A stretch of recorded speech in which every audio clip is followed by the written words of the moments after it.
நண்பர்களுக்கு வணக்கம். இருமுனை கத்தி சேனலுக்கு உங்களை அன்புடன் வரவேற்கிறேன். நான் உங்கள் கார்த்தி.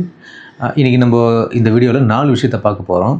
ஒன்று, இந்தியா அமெரிக்காவோடைய ரிலேஷன்ஷிப் எப்படி இருக்குது அப்படின்னு சொல்லிட்டு ஜெய்சங்கர் சார் நேற்று ஒரு மீட்டிங்கில் சொல்லியிருக்காங்க. அதை பற்றி நம்ம விவரம் பார்ப்போம். அடுத்தது, ரஷ்யா பாகிஸ்தானுக்கு ஃபைட்டர் ஜெட் என்ஜினை வந்து விற்கிறாங்களா அப்படின்ற ஒரு கான்ட்ரவர்சி போயிட்டுருக்கு. அதை பற்றின டீட்டெயில் பார்ப்போம். அடுத்தது, வாட்ஸ்ஆப்புக்கு வந்து பார்த்திங்கன்னா ஒரு ஆப் வைக்கிற மாதிரி இந்தியாவுடைய ஜோகோ நிறுவனம் ஒரு ஆப்பை உருவாக்கியிருக்காங்க. இது நிறைய போயிட்டுருக்கு கடந்த ஒரு 15 நாளாக. ஸோ அதை பற்றின ஒரு நம்ம பார்க்கலாம். அடுத்தது, பதவியேற்ற ஒரே நாள்லேயே வந்து ரிசைன் பண்ண ஃப்ரெஞ்சு பிரைம் மினிஸ்டர். ஸோ அதை பற்றி நம்ம பார்க்கலாம். வாங்க வீடியோக்குள்ளே போவோம்.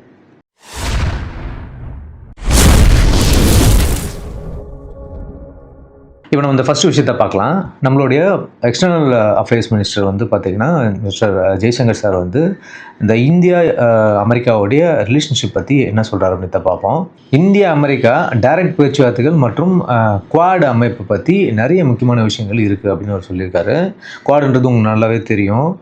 அமெரிக்கா, ஆஸ்திரேலியா, இந்தியா, ஜப்பான் இந்த 4 நாடுகளும் சேர்ந்தது தான் குவாட் அமைப்பு. ஸோ இப்போதைக்கு இந்தியாவுக்கும் அமெரிக்காவுக்கும் டைரெக்டான விஷயத்தில் ஒரு லேண்டிங் கிரவுண்ட், அதாவது வந்து ஒரு உடன்பாடு இது வரைக்கும் வந்து எட்ட முடியல அப்படின்னு ஜெய்சங்கர் சார் சொல்கிறாரு. அவர் என்ன சொல்கிறாருன்னா, நாங்கள் வந்துட்டு யூஎஸ் கூட ஒரு டைரக்ட் அண்டர்ஸ்டாண்டிங்காக பேசிக்கிட்டு இருக்கோம். ஆனால் அதில் எங்களோட bottom lines and red lines வந்து கட்டாயம் மதிக்கப்படணும் அப்படின்னு சொல்கிறாரு. இதை வந்து அவர் ரொம்ப ஸ்ட்ராங்காகவும் சொல்லியிருக்காரு. யூஎஸ் வந்து நம்ம அக்ரிகல்ச்சர் மற்றும் டைரி மார்க்கெட்டில் வந்து ஈஸியாக என்ட்ரு ஆகணும்னு கேட்குது. ஆனால் நம்ம பிரதமர் நரேந்திர மோடி ஏற்கனவே இந்திய விவசாயிகளும் அப்புறம் மீனவர்கள், கால்நடை வளர்க்குறவங்க இவங்களாம் வந்து பாதிக்கப்படும் எந்த ஒரு பாலிசியுமே நாங்கள் வந்து எதிர்ப்போம் அப்படின்ற மாதிரி அவர் வந்து தெளிவாக சொன்னதுனால தான் இந்த பிரச்சனை போயிட்டுருக்கு அப்படின்னு சொல்லி ஜெய்சங்கர் சார் சொல்லியிருக்காரு. மேலும் யூஎஸ் வந்து பார்த்தீங்கன்னா நம்ம மேலே சில டேரிஃபும் போட்டிருக்கு. முக்கியமாக வந்து நம்ம ரஷ்யா கிட்ட இருந்து எண்ணெய் வாங்குறது இதெல்லாமே நமக்கு தெரிஞ்ச விஷயம். கிட்டத்தட்ட 25% வந்து கூடுதலான வரி, டோட்டலாக 50% கிட்ட நமக்கு வந்து அவங்க பண்ணியிருக்காங்க. இது ரொம்ப அநியாயமான ஒரு டேரிஃப் அப்படின்னு சொல்லிட்டு ஜெய்சங்கர் சார் சொல்லியிருக்காரு. இது மார்க்கெட் எக்கனாமிக்ஸே வந்து பேசிக்ஸை வந்து கேள்வி எழுப்புற ஒரு விதமாக தான் இது இருக்குது அப்படின்னு வந்து அவர் கவலை தெரிவிச்சிருக்காரு. அவர் என்ன சொல்கிறாருன்னா, இந்தியாவுக்கும் அமெரிக்காவுக்கும் இடையே இஷ்யூ இருக்குது, ஆனால் இதனால் மொத்த ரிலேஷன்ஷிப்பும் கெட்டு போச்சுன்னு நினைக்கக்கூடாது. நிறைய ஏரியாவில் இன்னும் பிஸ்னஸ் வந்து வழக்கம் போல தான் போயிட்டுருக்கு அப்படின்னு வந்து அவர் சொன்னார். யூஎஸ், இந்தியா, ஜப்பான் மற்றும் ஆஸ்திரேலியா சேர்ந்த இந்த குவாட் குரூப் வந்து பார்த்தீங்கன்னாக்கா ஃபியூச்சரை பற்றி சில கவலைகள் வந்து இருந்தாலும் ஜெய்சங்கர் சார் என்ன சொல்கிறாருன்னா, அதெல்லாம் தேவையில்லாதது அப்படின்னு வந்து தெளிவுபடுத்துறாரு. அவர் வந்து ஸ்ட்ரெஸ் பண்ணி சொன்னது என்ன அப்படின்னா, குவாட் இஸ் அலைவ், அதாவது குவாட் வந்துட்டு உயிரோடு தான் இருக்குது, இன்னும் சாகலை. அந்த அமைப்பு வந்து நாங்கள் லைவாக தான் வச்சுருக்கோம். அது இல்லாமல் அது நல்லாவும் இருக்குது, குவாட் இஸ் வெல் அப்படின்றத ஒரு ஸ்டேட்மெண்ட்டையும் அவர் வந்து கொடுத்துருக்காரு. இந்த வருஷம் குவாடோட சப்மிட்டை வந்து பார்த்தீங்கன்னா இந்தியா தான் ஹோஸ்ட் பண்ணுது. இதுக்கு யூஎஸ் பிரசிடென்ட் டொனால்ட் ட்ரம்ப் வராரா இல்லையா அப்படின்ற கன்ஃபர்மேஷன் இது வரைக்கும் நமக்கு வரல அப்படின்னு சொல்லிட்டு சொல்றாங்க. இதுக்கான சவால்களை பற்றி பேசும்போது ஜெய்சங்கர் சார் என்ன சொல்றாரு அப்படின்னா, உலகத்தில் நிறைய மாற்றங்கள் வந்து நடந்துட்டு இருக்கு, நிறைய சேஞ்சஸ் உலகத்தில் நடந்து தான் இருக்கு, நமக்கே தெரியும். நம்ம சில லாஸ்ட் டெக்கேட்ஸா வந்து பார்த்தீங்கன்னா, அதாவது இழந்த சில 10 ஆண்டுகளில் மேனுஃபேக்சரிங் செக்டர்ல திருப்பி கொண்டு வரணும் அப்படின்றது நம்மளோட எய்மா இருக்கு. அதுபோக செமிகண்டக்டர்ஸ், எலக்ட்ரிக்கல் வெஹிக்கிள்ஸ், ட்ரோன்ஸ் மாதிரி நியூ டெக்னாலஜியை வந்து அதிக கவனம் செலுத்தணும் அப்படின்னு சொல்லிட்டு அவர் சொல்றாரு. யூஎஸ், ரஷ்யா, சைனா மாதிரி நாடுகள் வந்து அவங்களுடைய நிலையை, அதாவது டிஃபெண்ட் பண்ணுறாங்கன்னு சொல்கிறாரு. அதாவது அவங்களோட நிலைன்னா அவங்களாம் வளர்ந்த நாடுகளுடைய நிலையில் இருக்காங்க, அந்த நிலையை டிஃபெண்ட் பண்ணுறதுக்கு அவங்க வேலை செஞ்சுட்டு இருக்காங்க அப்படின்னு அவர் சொல்கிறாரு. ஆனால் இந்தியாவுக்கான சேலஞ்ச் என்ன அப்படின்னா, நம்ம இப்படி இருக்கிற நிலையிலேருந்து அடுத்த நிலைக்கு எப்படி உயரணுன்றது தான் நம்ம வந்துட்டு அழுத்தமாக பார்க்கணும் அப்படின்னு சொல்லிட்டு அவர் ரொம்ப தெளிவுபட சொல்கிறாரு. ஸோ ஜெய்சங்கர் சாரோட பேச்சலோட சம்மரி என்ன அப்படின்னு பார்த்தீங்கன்னா, யூஎஸ் கூட ட்ரேட் இஷ்யூ இருந்தாலும் நம்ம ரிலேஷன்ஷிப்பில் வந்து ஸ்ட்ராங்காக தான் இருக்கும் அப்படின்னு அவர் சொல்றாரு. ஆனால் நம்ம நாட்டு நலனை வந்து பாதிக்கிற எந்த விஷயத்தையும் இந்தியா ஆதரிக்காது அப்படின்னு சொல்லிட்டு அவர் தெளிவுபட சொல்லிட்டார். ஸோ இது நம்மளுடைய ஃபர்ஸ்ட் டாபிக். செகண்ட் டாபிக் என்ன அப்படின்னு பார்த்தீங்கன்னா, JF-17 ஃபைட்டர் ஜெட்டுக்காக பாகிஸ்தானுக்கு ரஷ்யா RD-93 என்ஜினை வந்து விற்குதா அப்படின்றது தான் வந்து நம்மளோட செகண்ட் டாபிக். இது வந்து ரொம்ப ஹாட் டாபிக்கா நம்மளுடைய ஆப்போசிஷன் வந்து கவர்மெண்ட் கிட்ட, இந்திய கவர்மெண்ட் கிட்ட, அதாவது நம்மளுடைய எதிர்கட்சிகள் இந்திய கவர்மெண்ட்ல ரொம்ப தீவிரமாக இதை பற்றி பேசினாங்க. ரஷ்யாவிலேருந்து இதுக்கு ஒரு பதில் கொடுத்துருக்காங்க. என்ன சொல்றாங்கன்னா, இந்த RD-93 என்ஜினை பாகிஸ்தானுக்கு நம்ம வந்து கொடுக்குற மாதிரி ஒரு இது இருந்துச்சுன்னா அது இந்தியாவுக்கு தான் உண்மையிலே பெனிஃபிட் அப்படின்னு வந்து ரஷ்யன் டிஃபென்ஸ் எக்ஸ்பர்ட் வந்து சொல்லியிருக்காங்க.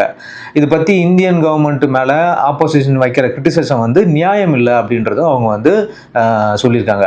மாஸ்கோவை சேர்ந்த பினாஸ்கோ இன்ஸ்டிடியூட்டனுடைய ஒரு பிரிவோட தலைவர் என்ன சொல்றாரு அப்படின்னாக்கா, ஒருவேளை RD-93 என்ஜின் என்ஜின்ஸ் வந்து சப்ளை பண்ணுற ரிப்போர்ட் வந்து உண்மையாக இருந்துச்சு அப்படின்னா அது இந்தியாவுக்கு 2 விதமான நல்லது வந்துட்டு பண்ணும் அப்படின்னு சொல்கிறாரு. எனக்கு புரியல எப்படி வந்து ஃபைட்டர் ஜெட் என்ஜினை வந்து ரஷ்யாவோட டெக்னாலஜி அவங்க கொடுக்குறாங்கன்றது எப்படி இந்தியாவுக்கு நல்லா இருக்குன்னு புரியல.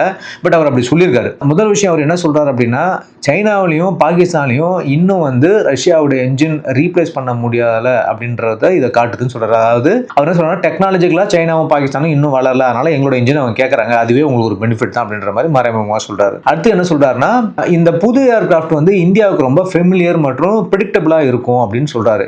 ஏன்னா 2 பேருமே ஒரே என்ஜினை யூஸ் பண்ணுறாங்க. அதாவது ரஷ்யாவும் சரி சைனாவும் சரி ஒரே என்ஜினை யூஸ் பண்ணுறாங்க. அதனால ஒரு 2 நாட்டினுடைய இந்த இதுவும் வந்து ஏர்கிராஃப்ட் வந்து மோரார்லெஸ் ஈவனாக இருக்கிறதுக்கான வாய்ப்பு இருக்குது இந்த என்ஜின்ஸால அப்படின்ற மாதிரி அவர் சொல்கிறாரு. மேலும் மே மாதம் 2025 ஆப்ரேஷன் சிந்தூர் அப்போ இந்தியா வந்து அந்த JF-17 ஆப்ரேஷனல் யூஸையும் வந்து ஏற்கனவே அப்சர்வ் பண்ணியிருக்காங்க அப்படின்னு அவர் சொல்கிறார். அதாவது ஆப்ரேஷன் சிந்தூரில் பாகிஸ்தான் வந்து JF-17 ஃபைட்டர் ஜெட்ஸை வந்து யூஸ் பண்ணதாக சொல்லப்படுது. ஸோ அப்போ இந்தியா வந்து அதனுடைய ஆப்ரேஷனல் கேப்பபிலிட்டி வந்து கண்டிப்பாக வந்து நோட் பண்ணியிருப்பாங்க அப்படின்றதையும் அவர் தெளிவுபடுத்துறாரு. இந்த RD-93 என்ஜின்ஸை வந்து பார்த்தீங்கன்னா சைனா அவங்களுடைய PC-1 ஜெட்டுக்கு ஒரு ஸ்டாப் கேப் மெஷராக தான் வந்து சப்ளை பண்ண சொன்னாங்க அப்படின்றத வந்துட்டு அவர் சொல்கிறார். இந்த என்ஜினை பாகிஸ்தானுக்கு டிரான்ஸ்ஃபர் பண்ணுற வாய்ப்பு அப்போதைய அடல் பிஹாரி வாஜ்பாய் தலைமையிலான NDA மற்றும் மன்மோகன் சிங் தலைமையிலான காங்கிரஸ் கவர்மெண்ட் பற்றியும் பேசப்பட்டது அப்படின்றதையும் அவர் சொல்கிறாரு. RD-93 டீல் வெறும் கமர்ஷியல் டீல் தான், அதில் TOT அதாவது ட்ரான்ஸ்ஃபர் ஆஃப் டெக்னாலஜி எதுவும் இல்லை அப்படின்றதையும் வந்து அவர் தெளிவுபடுத்த சொல்கிறாரு. இது மூலிமா அவர் என்ன சொல்ல வர்றாருன்னா, இந்தியாவை வந்து ஒரு கன்வின்ஸ் பண்ணுற மாதிரி இந்த விஷயத்தை வந்து அவர் பேசுகிறாருன்னா நம்ம இதெல்லாம் பார்க்க முடியும். அது இல்லாமல் இந்தியாவுக்கு ரஷ்யா அதை விட மச் சுப்பீரியரான RD-33 என்ஜின்ஸை வந்துட்டு செய்யறதுக்கான லைசன்ஸு அண்ட் டெக்னாலஜி ட்ரான்ஸ்ஃபர் இது ரெண்டுமே வந்து கொடுத்துருக்குதா வந்து அவர் வந்து சொல்கிறாரு. RD-93 என்ஜின் வந்து பார்த்தோன்னா அதோட ஃபேஸ் என்ஜினான RD-33 விட அதிகமான த்ரஸ்ட் கொடுத்தாலும் அதோட சர்வீஸ் லைஃப் வந்து குறைவு தான் அப்படின்னு சொல்கிறாரு. RD-93 சர்வீஸ் லைஃப் வந்து பார்த்தீங்கன்னா 2600 மணி நேரம் அப்படின்னு சொல்லப்படுது. ஆனால் RD-33 லைஃப் டைம் பார்த்தீங்கன்னா 4000 மணி நேரம் அப்படின்னு சொல்லப்படுது. இந்த RD-93 என்ஜினை வந்து பார்த்தீங்கன்னா ரஷ்யா 2000களில் அதாவது 2000ல் வந்து ஆரம்பத்தில் இருந்து ஃபுல்லி அசம்பிள்டு செய்யப்பட்ட நிலையில் ஒரு ட்ரைலேட்டரல் அக்ரிமெண்ட் அதாவது ரஷ்யா சைனா பாகிஸ்தான் கீழே சப்ளை பண்ணிட்டு இருக்கு அப்படின்னு வந்து அவர் சொல்கிறாரு. இப்போ பாகிஸ்தான் ஒரு மாடிஃபைடு வெர்ஷனுக்கு குறி வச்சிருக்கு அப்படின்னு அவர் வந்து சொல்கிறாரு. ஸோ இதை நாங்கள் கொடுக்குறோமா இல்லையா அப்படின்றத வந்து தெளிவுபட வந்து இந்த விஷயத்தில் ரஷ்யா இது வரைக்கும் சொல்லலை அப்படின்றத உண்மை. ஓகே மக்களே, இந்த ஆப்போசிஷன் வச்ச இந்த ரஷ்யன் என்ஜின் பாகிஸ்தானுக்கு வந்து கொடுக்க போகுதா அப்படின்ற ஒரு விஷயத்துக்கான கேள்வி ரஷ்யா சைட்லேருந்து கொடுத்த ஒரு பதிலை தான் வந்து நான் இதில் வச்சுருக்கேன். அடுத்தது பார்த்தீங்கன்னா ஒரு முக்கியமான விஷயம், நம்ம வந்து அமெரிக்காவை சார்ந்து தான் நிறைய விஷயங்கள் இருக்கும். எதை எடுத்தாலும் சரி, இப்போ ஃபேஸ்புக் ஆகட்டும், வாட்ஸ்அப் ஆகட்டும், கூகுள் ஆகட்டும், மைக்ரோசாஃப்ட் ஆகட்டும், இந்த மாதிரி நிறைய விஷயங்கள் எல்லாமே வந்து அமெரிக்காவை பேஸ் பண்ணியே இருக்குது. இந்தியா இதில் வந்து தன்னிறைவு பெறணும் அப்படின்றது வந்து சென்ட்ரல் கவர்மெண்ட்டோட மிகப்பெரிய நோக்கமாக இருக்குது. இதுக்கு ஜோகோ நிறுவனம், நம்ம தமிழ்நாட்டில் இருக்கக்கூடிய ஜோகோ நிறுவனம் வந்து ஒரு வாட்ஸ்அப்புக்கு ரீப்ளேஸ் பண்ணுற அளவுக்கு ஒரு மிகப்பெரிய ஆப்பை வந்து வெளியிட்டிருக்காங்க. இது யாருமே பண்ணலை இது வரைக்கும் இந்தியாவில். ஸோ ஜோகோ வந்து இந்த ஆப்பை விட்டுருக்காங்க. அதுதான் அரட்டை அப்படின்னு சொல்கிற ஆப். இது ஒரு எல்லாருக்குமே தெரிஞ்சிருக்கும், நீங்கள் நியூஸில் பார்த்துருப்பீங்க, சில பேர் இதை யூஸும் பண்ணி பார்த்துருப்பீங்க.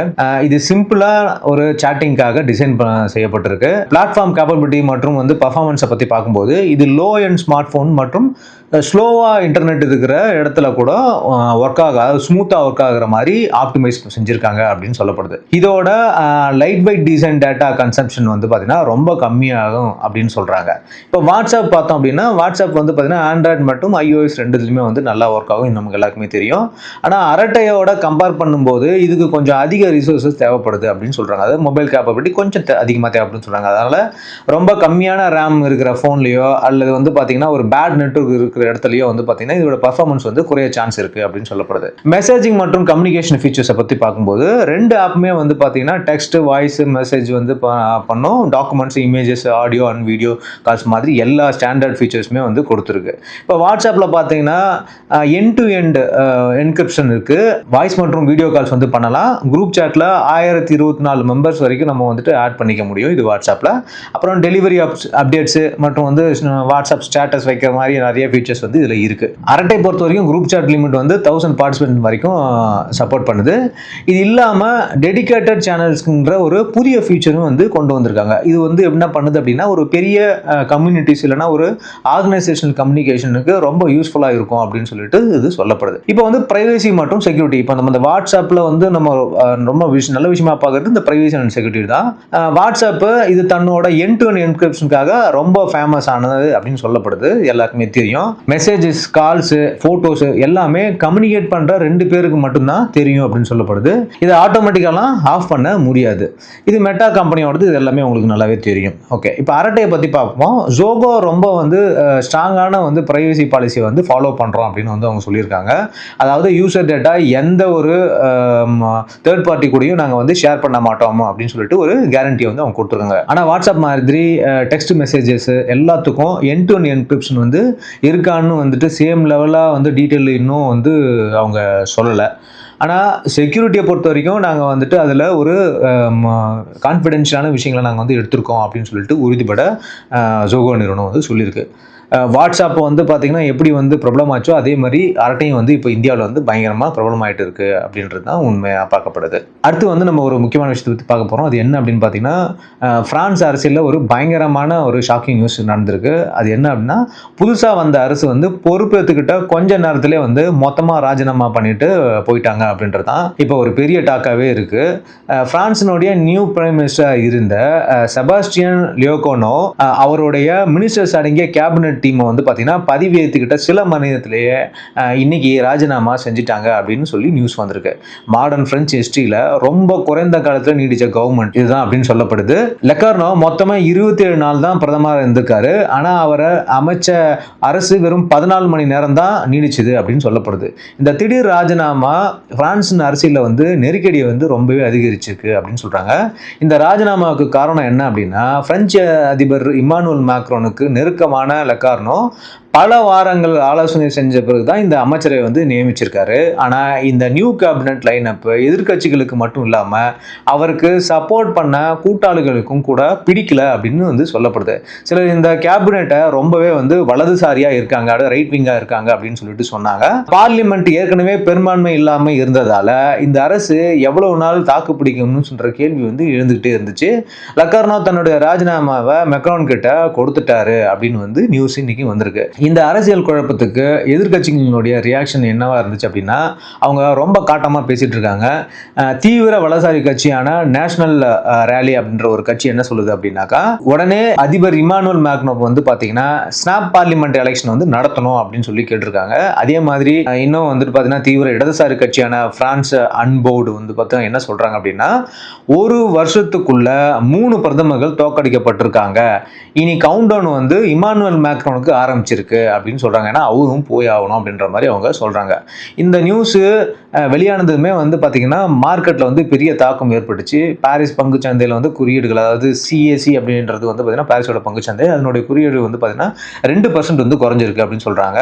இது வந்து பார்த்தீங்கன்னா ஆகஸ்ட்டுக்கு பிறகு இதுதான் மிகப்பெரிய ஒரு ஒன் டே டிராப்பாக வந்து பார்க்கப்படுது. ஐரோப்பாவே வந்து பார்த்தீங்கன்னா இதுதான் மோசமான ஒர்ஸ்ட் பர்ஃபார்மிங் இண்டெக்ஸ், அதாவது ட்ரேடிங்காக வந்து இன்னைக்கு பிரான்ஸோட தான் பார்க்கப்படுது.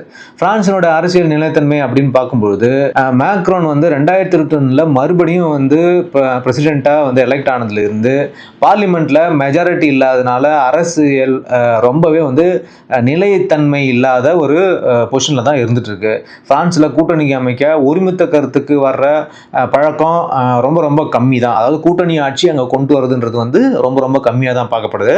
அதனால வெறும் 2 வருஷத்துல லெக்கார்னோ மேக்ரோனினுடைய 5வது பிரதமராக ஆகிற அளவுக்கு இந்த நெருக்கடியை வந்து நீடிச்சிருக்கு அப்படின்னு சொல்றாங்க. ஸோ பிரெஞ்சுடைய அரசியலில் வந்து மிகப்பெரிய குழப்பம் இருக்கு. ஏற்கனவே யூரோப்ல பெரிய குழப்பம் போயிட்டு இருக்கு.